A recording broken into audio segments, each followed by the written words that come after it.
Every day, people die in the United States. Of those, a percentage of them have left gold and silver to their family. And that is one of the reasons most silver and gold stackers stack is for the future. And obviously, ultimately, they're going to leave it to their family if they don't sell it before they pass. So how are you leaving these coins? What condition are they in financially or monetarily?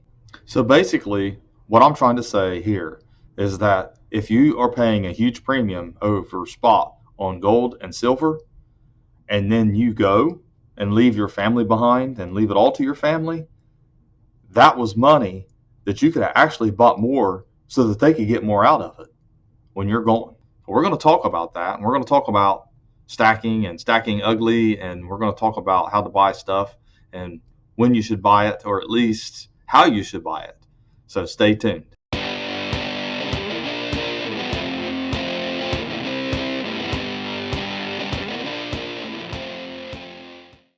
Hello everyone, this is Daniel and you are watching Coin Help You. Thanks for watching my latest video. You know, it's a bit of a sober video because if you've been watching or reading online the reports coming out of the fund show, and if you heard me talk in other videos about Sharonville and the gold prices, you know, there's dealers right now selling their gold at melt. Now there's various reasons for that. You know, obviously key dates and your mint state 65s and up that are graded already, still selling for a premium to some, but there is still gold more than ever to be bought at melt, pre-1933 gold. You know, if it's not melt, it's close to melt. And another thing, I know for a fact that there are dealers taking bags of Roosevelt dimes, Washington quarters that nobody wants, and they're getting just under melt at the refineries. I also know that there are people who are taking damaged and, you know, low grade gold coins to the refineries and having them melted as well, whether it be Gold Eagles or whether it be, you know, Liberties, pre-33. This is a fact. This is a growing trend. This is something that's going on. You know, a lot of people have waited for gold to increase in value, and it has. And, you know, people have been buying. You know, if you bought back whenever it was 12 something, you know, 1,200 an ounce plus 1,290, 1,250 in that range. I didn't really memorize exactly each day what gold was. But my point is that even then you were paying a premium. So the kind of gold and silver that we're talking about here would be Washington quarters, common dates, and Roosevelt dimes, and gold liberties, $5 and $10 and your $20. Those are typically the best deals in gold. If you can get them damaged, circulated, or ungraded, that's what you want to buy. Because right now, a lot of that's going for melt. If you get to the right dealer, shop around a little bit, be a little patient, you can get that at melt. You can actually buy more of it because of the fact that you're paying around melt for it. If you pay a premium though, then you're actually paying above the melt, which ties up more money. And don't get me wrong, there's nothing wrong with collecting dates, collecting certain types. That's up to you. That's what you want to do. That's fine. This is for people who are only stacking silver and they're only stacking gold just for the silver and the gold content. But let's say I do, as I said, $200 above melt or even $300 above melt for a $20 St. Gaudens. That is actually $300 that I could have took and put it in a few rolls of silver dimes or Washington quarters. So to me, it doesn't make sense because as soon as I turn around and try to sell that, maybe even back to the dealer, he's going to offer me melt, maybe even a little less than melt. So that's one of the things to think about here. That's what I'm talking about. This doesn't apply to someone who wants to collect stuff that's pretty, who doesn't care what they do when they leave it with somebody, or don't care what happens to it whenever they die, or they just want the pretty stuff. They want the dates and the mints. If you're just stacking silver and gold for the silver and gold, then this video does apply to you. You know, my thing is this, okay? Dependent on why you stack silver or why you stack gold. Some people say because they like pretty silver, they like pretty gold. So they're going to pay more for it because in the future, that gold and that silver will be easier to sell because it's pretty. Okay, I get that. Maybe that's true. Now, let's go back to the person that passed away. We're just talking in general. Anybody, it could have been anybody, it could have been several people, it could have been a week ago, 2 weeks ago. But these people paid a premium years ago, and they've been paying premiums, okay? And they paid premiums on pretty stuff, nice stuff. They wanted the best of the best. So they leave it to their family. So literally, let's say they bought a $20 St. Gaudens and they paid $1,500 for it because it was the prettiest one in the case. And they go take it to the dealer and they try to sell it, and maybe they get melt for it. Maybe they get 92% or 90% of melt. Okay, so he's already losing right off the bat when he bought it, basically a couple $100 or more. So whoever you leave it to is going to have to sell it to a dealer. They're going to have to sell it to somebody, and they're not going to get that premium that you paid for that coin. Okay, top it all off, has to sell it for less than melt. And let's say it's a nice coin and everything, it's not graded.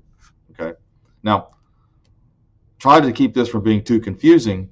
If he would have bought that at melt, whether it be damaged or not, still going to get 98% of melt from the refinery. There's no reason to lose $200 or $300 as soon as you buy something in hopes that there's going to be a collector paying a premium for it in the future. Odds are, unless you have a coin shop or you're actually going to coin shows and things, you're not going to find the collector to buy that from your family. I mean, is your grandson, is your nieces, nephews, brothers, sisters, wife, son, daughter, whoever it is that you love, that you're leaving this to, are they going to be able to sell it to a collector and get that premium? More than likely, no. If you really want just silver and you really want just gold, the best way to buy it is as close to melt as possible, no matter how ugly it is. It doesn't matter if it's ugly. It doesn't matter if it's a Roosevelt dime. It doesn't matter if it's a beat up Silver Eagle. If you can get that at melt or less or just above, your odds of losing the least amount of money are better. Plus the premium that you would have paid, you can buy more silver or gold with it. If things really blow up, okay, no one's really going to care. I would rather have something with a denomination on it, anyways, because more than likely, if silver doesn't have the denomination on it, people are going to be shaving it. They're going to be cutting it. If things really blow up, if we have zombies running all over the place and everybody's, pilfering off each other and robbing stores and, whatever it might be that happened to the United States that's so bad, the real thing that's going to matter is a gun and being able to procure your own food to survive. It ain't going to be your silver stacks. It's not going to. So stacking silver because you think that the economy is going to collapse or something, that's just not, it's not a good reason to do it. Okay. And if you are doing it for that reason, then you definitely want to be close to melt. You just want that raw, that silver. Me personally, if I was stacking silver, I'd be buying all these Roosevelt dimes and all these Washington quarters that I could just under melt or just at melt. And the reason I would is because they have a denomination and because I'm getting a better deal than paying 1, 2, 3 or whatever above silver melt to buy the pretty bars, to buy the pretty rounds, to buy the stackers, the stacking rounds or whatever it might be that you like, or the Silver Eagles. I'm just going to lose money right off the rip. Not only that, what if gold and silver drop? Not only have I lost $200 or $300 on a $20 gold piece or a couple dollars an ounce on silver, I'm losing even more because it's dropped. So that's another consideration to make. There's no guarantee it's going to rise. If you look at history, silver and gold have went up and went down. They have highs and lows. So there's just no guarantee that it's going to sustain a high or be high whenever someone's trying to sell it. So this is just some of the things that I think about. When I'm buying ugly. I'm buying ugly gold, ugly silver, anything that I can get close to melt because it minimizes my losses. It minimizes the amount that I'm putting in. I actually can buy more. And not only that, when I leave it to my family, they're actually going to be able to get closer to melt or melt. Let's say base case scenario, there are collectors that are buying above melt. They are paying a premium for it all of a sudden in the next 10, 20 years or 5 years or whatever it is. Well, then my family's going to reap rewards for that because I paid melt for it. So to me, it's just best to, buy as close to the vest as you can. You can, like I said, you can get more for it. So anyways, that's my take on silver stacking and gold stacking and how things are right now in the market. If you don't believe what I'm telling you about gold melt, please get on Collectors Universe forums, PCS forums. A lot of those guys, you got some of the top experts in the field, and you can read different people that went to the fun show recently in Florida, and you can actually listen to what they're saying about gold at melt Also, people trying to sell world gold below melt and couldn't get a dealer to pay for it. And you know, it's just one of those things. You just got to do some research. Don't take my word for it. Look it up. Look it up. You don't have to listen to me. Don't pay attention to me. You know, just let me foster an idea in your brain, and then you move on and do your research and you look into it yourself and see if what I'm saying is logical. Do some math. You know, I'm telling you right now, I'd rather buy more Roosevelt silver dimes with the extra money that I'm saving buying it at melt than to go and pay extra for some silver that I buy off of one of these bullion dealers and pay a dollar or dollar or two over melt, or even, you know, pay $200 or $300 over melt for gold. It's just not my style. But if that's what you like to do, that's fine. If you like everything to be pretty and you like everything to look nice and to be the highest grade and the premium quality, that's up to you. So anyways, thanks for watching my latest video. Please like, share, and comment, and have a great day.